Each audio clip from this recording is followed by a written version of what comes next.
Corporation stadium റോഡാണ്. Okay, ഇവിടെ ഈ വളവ് തിരിഞ്ഞു വരുമ്പോഴുള്ള കുഴിയാണത്, വലിയൊരു കുഴിയാണ് കേട്ടോ. ഈ വളവ് തിരിയുമ്പോഴാണ് ഈ കുഴിയുള്ളത്. ഇതും ജനങ്ങളുടെ ജീവൻ അപഹരിക്കാൻ പോകുന്ന രീതിയിലാണ് മഴയും കാര്യങ്ങളൊക്കെ പെയ്യുമ്പോൾ. ഈ റോഡ് എന്ന് പറഞ്ഞിട്ടുണ്ടെങ്കിൽ ഇപ്പോ ഒരു 2 മാസമായിട്ടുള്ള ടാർ ഇട്ടിട്ട് 2 മാസമായി കഴിഞ്ഞപ്പോഴേക്കും ഇവിടെയുള്ള ഒരു അവസ്ഥ നോക്കിട്ടാ. ഇപ്പുറത്ത് നോക്ക്, അതിനേക്കാളും വലിയ കുഴി.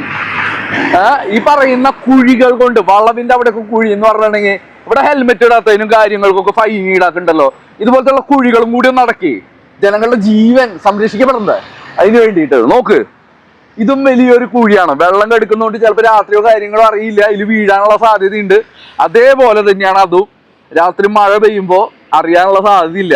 ഈ കോർപ്പറേഷൻ സ്റ്റേഡിയത്തിന്റെ അവിടെയുള്ള ഈ റോട്ടില് ഉള്ള അവസ്ഥ ആലോചിച്ച് നോക്ക്. സാധാരണ ജനങ്ങളുടെ ജീവനും സ്വത്തും സംരക്ഷിക്കാനായിട്ട് ഇവിടെ ഫൈൻ ഈടാക്കുന്നുണ്ട്. അതേപോലെ തന്നെ സാധാരണ ജനത്തിന്റെ സ്വത്തും ജീവനും സംരക്ഷിക്കാത്ത രീതിയിലുള്ള ഇതുപോലത്തെ കുഴികൾക്ക് ജനങ്ങൾ ആർക്ക് ഫൈൻ ഈടാക്കുമെന്ന് ചോദിച്ചുകൊണ്ട്